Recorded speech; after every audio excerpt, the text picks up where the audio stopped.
नमस्कार विद्यार्थियों। आज हम पढ़ रहे हैं संस्कृत भाषा में कारक प्रकरण। और जो कारक प्रकरण है, कारक प्रकरण में हम पढ़ रहे हैं विद्यार्थियों द्वितीय विभक्ति। अब देखिए, द्वितीय विभक्ति में कर्म कारक में एक सूत्र है अभिनिवेशश्च। यह सूत्र क्या कहता है कि अभि और नि ये दो उपसर्ग हैं और विस ये धातु है। तो ये कर्म कारक में आ रहा है, यानी कर्म संज्ञा होती है कि अभि और नि ये दोनों उपसर्ग एक साथ हों। क्या? अभि और नि ये दोनों यदि उपसर्ग एक साथ हों और उसके साथ अगर विस धातु आ रही है तो उनका जो आधार होता है उसमें कर्म संज्ञा होकर के द्वितीय विभक्ति आती है।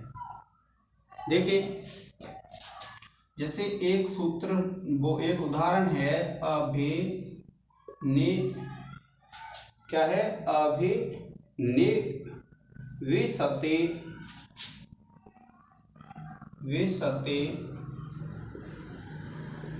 सन्मार्गम।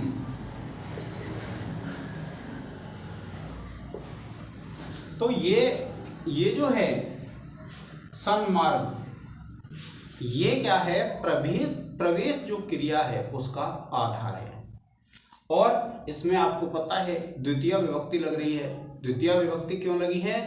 क्योंकि इस प्रवेश क्रिया का जो आधार है इसमें अभि और नि ये दोनों उपसर्ग एक साथ हैं और विस धातु है, इसलिए इनका जो आधार है उसकी अधिकरण संज्ञा नहीं होती है। कौन सी संज्ञा होती है? कर्म संज्ञा होती है। और जब विद्यार्थियों कर्म संज्ञा होती है तो कर्मणि द्वितीया सूत्र से उसमें द्वितीय विभक्ति का प्रयोग होता है।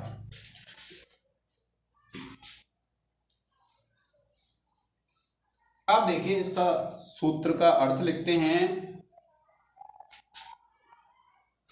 इसका अर्थ है विद्यार्थियों, ये विवरण चिन्ह लगा देते हैं कि अभि और नि ये दो उपसर्ग हो गए।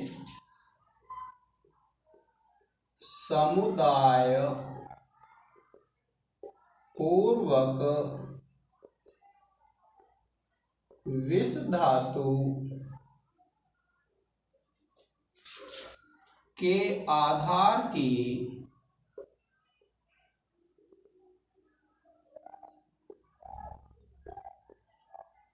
कर्म संज्ञा होती है।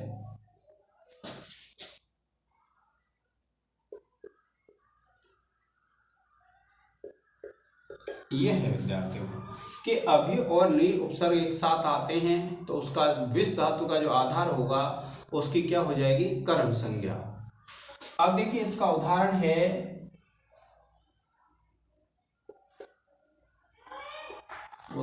है आपका अभिनिवेशते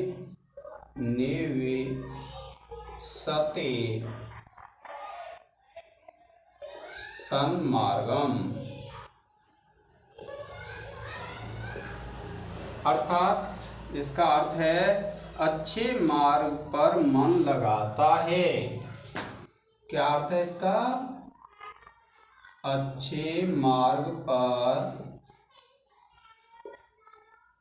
मन लगाता है, ये अर्थ है। जब आप स्पष्टीकरण लिखेंगे तो आप लिखेंगे, जैसे स्पष्टीकरण है,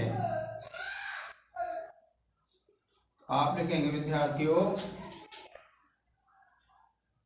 इस उदाहरण में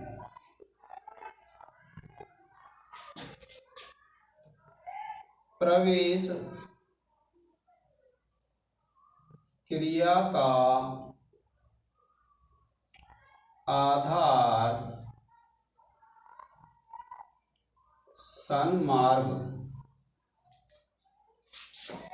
है।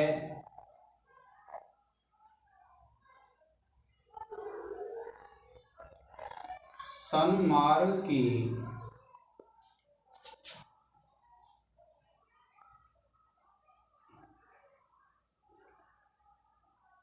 आधारो अधिकरणम सूत्र से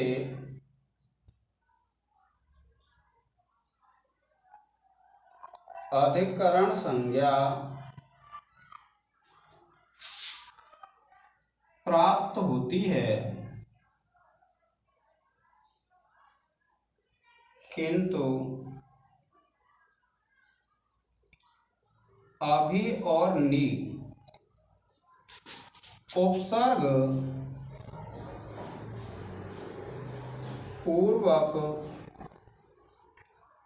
विष धातु के आधार की अभिनिवेशश्च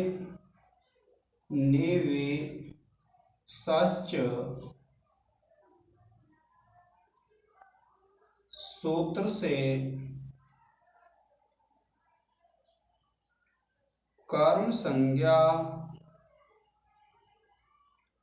होकर कर्मणि द्वितीया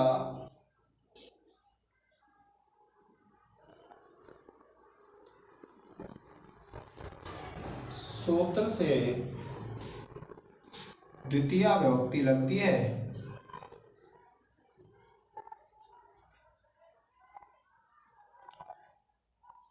ठीक है विद्यार्थियों, क्योंकि अब इसमें कर्मणि द्वितीया सूत्र लग जाएगा और जो कर्मणि द्वितीया है उससे क्या है, इसमें द्वितीया विभक्ति लग गई।